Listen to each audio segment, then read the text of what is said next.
Selamat pagi Bapak-Bapak semua. Pagi, Pak. Kali ini kita akan melaksanakan pelatihan tentang pengendalian OPT kelapa sawit secara terpadu. Tapi sebelum itu saya ingin memperkenalkan dulu. Nama saya Agus Eko Prastio, bekerja di Pusat Penelitian Kelapa Sawit.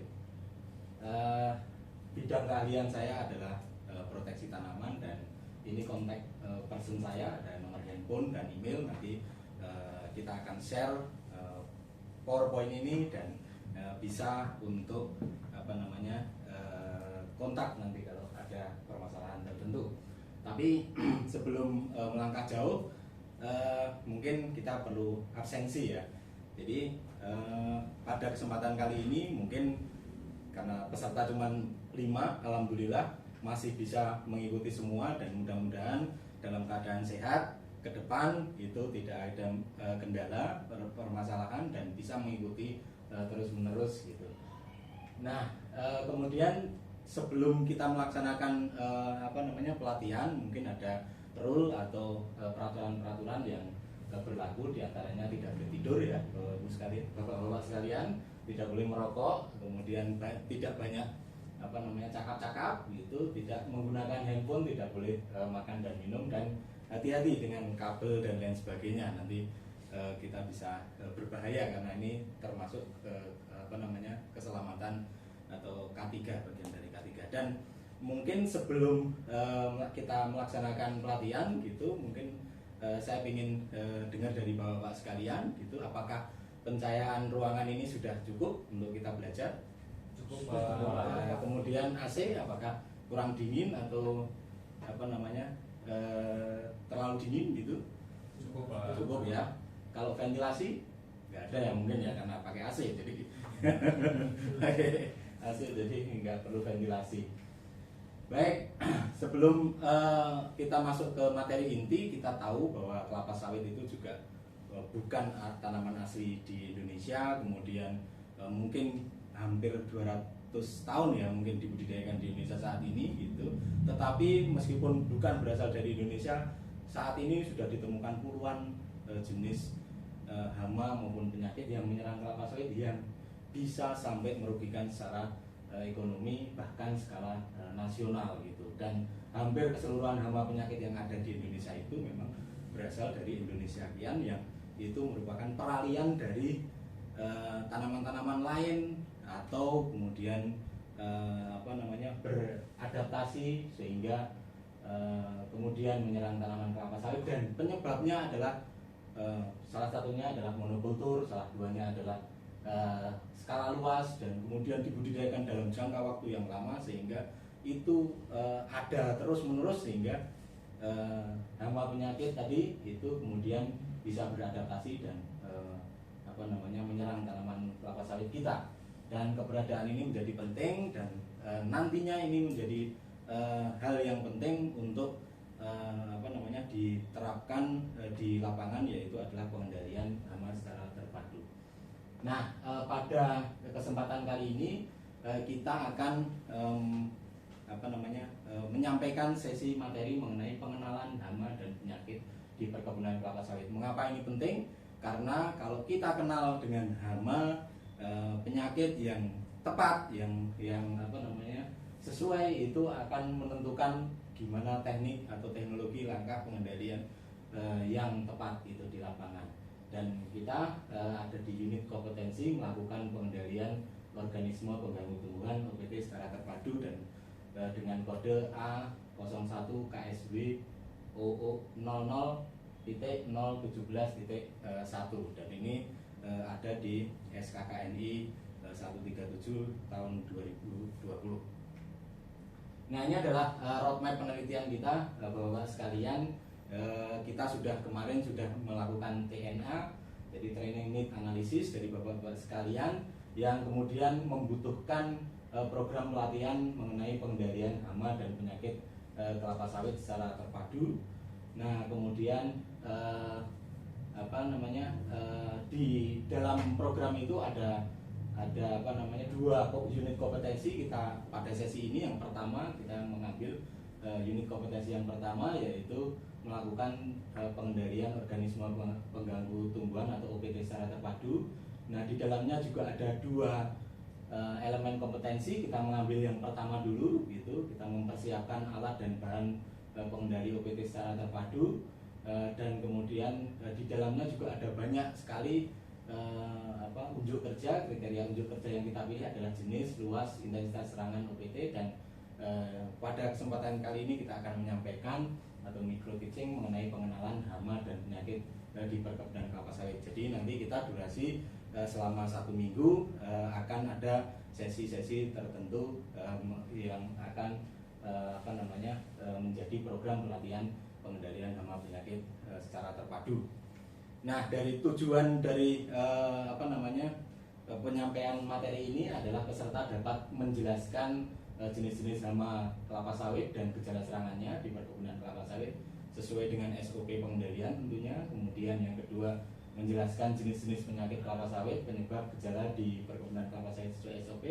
Yang ketiga, menjelaskan cara menghitung tingkat serangan OPT kelapa sawit yang sesuai. Dan pelatihan ini mudah-mudahan memberikan manfaat, diharapkan memberikan peserta mampu mengidentifikasi jenis hama dan penyakit kelapa sawit, gejala dan cara menghitung tingkat serangan yang ditimbulkan. Nah, Bapak-bapak sekalian, kita masuk ke topik inti bahwa kita temukan sekarang dari mulai pembibitan tanaman TBM, tanaman TM, ada serangga hama kelapa sawit yang menyerang semua bagian dari tanaman itu sendiri. Gitu. Kita lihat dari ini ada serangga hama. Memang ada yang serangga yang bukan jenis hama yang bukan jenis serangga, misalkan hama mamalia, hama pengerat gitu, tetapi tidak banyak. Yang paling besar adalah tikus atau hewan pengerat. Nah, di serangga hama sendiri di pembibitan kita lihat ada kumbang malam gitu, kemudian ada belalang dengan gejala nanti berlubang-lubang tidak beraturan. Nah, kemudian sifatnya ini mobile. Nah, ada lagi penggerek batang. Nah, ini penggerek batang, dia akan menggerek bagian batang gitu. Fase larvanya dia akan memakan titik tumbuh hingga menyebabkan kematian pada bibit. Nah, pada tanaman TBM itu ada yang paling merusak adalah kumbang badak atau Oryctes rhinoceros, yang dia juga memiliki sifat memakan titik tumbuh hingga menyebabkan terhambatnya pertumbuhan hingga kematian tanaman. Ini yang problem besar di Indonesia sekarang. Kemudian ada hama belalang, Sexava. Ini terutama di Indonesia bagian timur, tidak hanya menyerang TBM tapi juga TM. Rayap ini juga menyerang titik tumbuh. Nah, ini dia juga selain TBM juga ada TM. Nah, di TBM dan TM terutama itu ada ulat pemakan daun kelapa sawit. Nah, ada ulat api yang nanti gejalanya itu melidi, ada ulat kantung yang gejalanya daunnya seperti terbakar, dan ulat bulu yang nanti gejala daunnya mix antara seperti ulat api dan ulat kantung biasanya. Nah, kemudian di batangnya sendiri nanti kita akan menjumpai juga hama yang menyerang itu adalah penggerek batang dari golongan kumbang moncong. Nah, ada Rhynchophorus gitu, ada Sparganobasis gitu. Yang ini juga beberapa diantaranya endemik di Indonesia bagian timur. Di bagian tandannya sendiri itu ada kita temukan ulat penggerek tandan Tirataba. Nah, di bagian akar ada Suvetula. Nah, ini biasanya hanya di lahan gambut terbatas. Nah, itu Bapak-bapak sekalian.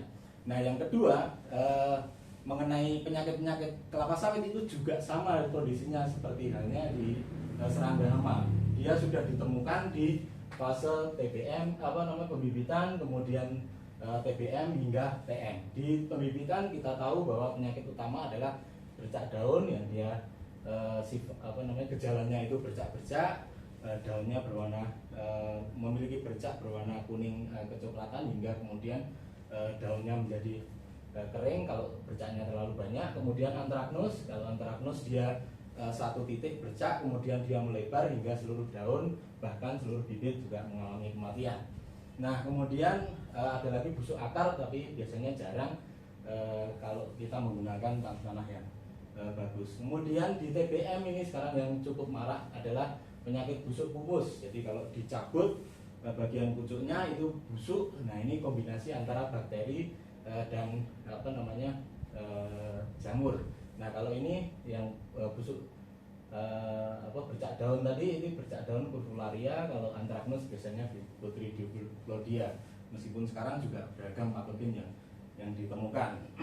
Nah kemudian ada karat daun tapi lebih ke tanaman menghasilkan, biasanya itu berada di bagian bawah pelepah, ada bentuk ada karat gitu di menutupi daun, permukaan daun. Nah kemudian ini disebabkan oleh ganggang. Nah kemudian busuk pelepah ini sama.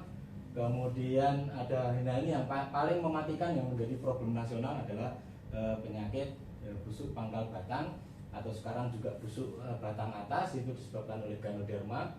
Kemudian saat ini juga ada namanya Cresmaria deusa dan juga Vomitopsis. Ini ketiga spesies dari jamur patogen ini menyebabkan busuk bagian batang. Nah kalau di bagian tandanya sendiri itu ada jamur Marasmius palmivorus yang menyebabkan tandan menjadi busuk dan rendemen berkurang.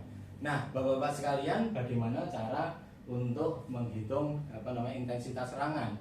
Ada beberapa versi gitu, karena ini penting, karena nanti berapa nilainya itu akan menjadi langkah selanjutnya. Apakah itu memerlukan tindakan pengendalian yang sifatnya reaktif atau tindakan pengendalian yang sifatnya proaktif gitu. Reaktif itu kalau nanti sudah di atas ambang ekonomi, proaktif itu kalau masih di bawah ambang ekonomi. Nah, bagi hama yang sifatnya tidak mobile, tidak aktif bergerak, misalkan seperti ulat pemakan daun, ini kan kita bisa lihat secara nyata ulat itu menempel pada daun. Nah, itu biasanya tidak menghitung berapa persentase kerusakannya, tetapi menghitung populasi. Nah, populasi itu dihitung, ini sebagai contoh ada ambang ekonomi. Nah kemudian ada namanya global telling kalau istilah di kebun, ada namanya effective telling. Global telling ini dilakukan minimal misalkan 1 bulan. Nah ini tergantung jenis hama maupun penyakitnya sendiri gitu. Nah jumlah sampel mungkin masih sedikit gitu, ada 1 pohon per hektar, bahkan kurang dari itu tidak masalah gitu, selama di lokasi setempat belum diketahui ada hama. Nah kalau itu sudah ada, kalau misalkan ada kemudian disusun dengan pada peta blok, kemudian diefektifkan gitu, diperbanyak jumlah sampelnya sehingga kita mendapatkan hasil yang real gitu, yang lebih valid gitu. Nah kalau misalkan hamanya itu sifatnya mobile seperti ada belalang, kumbang gitu kan, yang aktif terbang, kita tidak bisa menemukan hamanya tersebut, maka dihitung intensitas serangan berdasarkan gejala yang muncul pada bagian daun atau bagian yang lain yang diserang gitu. Nah ini adalah contoh sekaligus juga penyakit. Nah penyakit juga seperti itu, penyakit yang sifatnya tidak sistemik itu biasanya juga menghitungnya menggunakan intensitas serangan.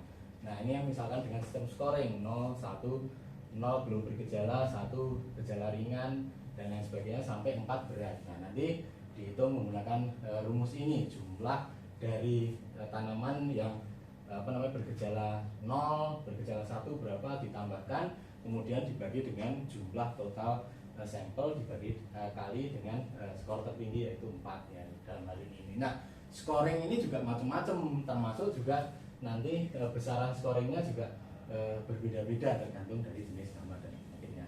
Nah lain lagi kalau misalkan case hama seperti rayap yang itu sistemik, masuk ke dalam ini jaringan tanaman, kemudian ini ada penyakit yang busuk batang tadi, karena setelah dia memasuki jaringan tanaman biasanya akan sulit untuk dikendalikan dan dia akan tanaman itu akan cepat atau lambat akan mengalami kematian. Nah ini berbeda case-nya, tidak menggunakan intensitas serangan tetapi menggunakan kejadian penyakit. Nah kalau kejadian penyakit itu tanaman baik bergejala ringan maupun berat itu dianggap sakit, sehingga penghitungannya adalah tanaman sakit dibagi dengan total tanaman sampel dikalikan 100%, itu kejadian penyakit. Kalau tadi kan ada scoringnya, kalau ini tidak. Nah kenapa dibedakan ringan dan berat? Karena biasanya kalau ringan ini masih bisa dipertahankan produktivitasnya, kalau berat itu segera disanitasi, dibongkar, dimusnahkan dan lain sebagainya.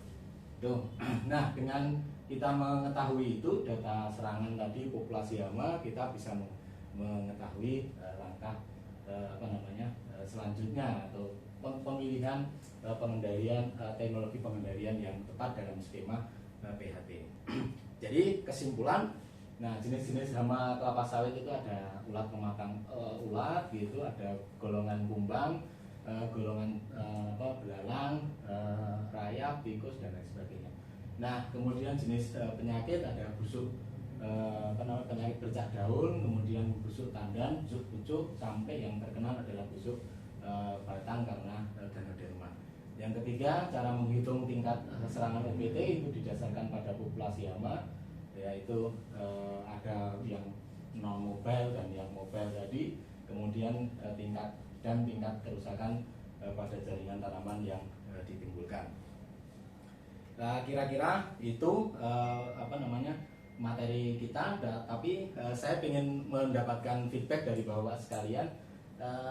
Misalkan Mas Roji sekarang, sebutkan kira-kira jenis hama kelapa sawit yang utama gitu di tanaman yang belum menghasilkan, apa kira-kira? Kumbang tanduk Oryctes. Kalau penyakit yang utama yang menyebabkan problem nasional apa? Bang Akbar ya? Ganoderma. Oh, Ganoderma. Oke. Nah, bagaimana gejala serangan ulat pemakan daun kelapa sawit ya, ini ulat api, Mas Yusuf? Daunnya seperti apa? Daunnya melidi. Melidi. Oke. Nah, kemudian bagaimana gejala penyakit bercak daun, Bang Desra, pada pembibitan? Terdapat bercak-bercak yang sporadis. Iya. Apakah bisa menyebabkan bibit mati? Bisa. Bisa karena berat. Karena kering. Nah, bagaimana cara menghitung penyakit Ganoderma? Mungkin Mas Imam, apakah menggunakan intensitas serangan atau kejadian penyakit? Melihat dari intensitas yang terjadi di lapangan begitu Pak, kekurangan dibagi menjadi tanaman yang sakit dan yang sehat. Iya, berarti menghitungnya menggunakan kejadian penyakit. Oke, saya pikir sudah paham semua ya. Alhamdulillah, terima kasih, paham ya? Paham, Pak. Oke, kita lanjut.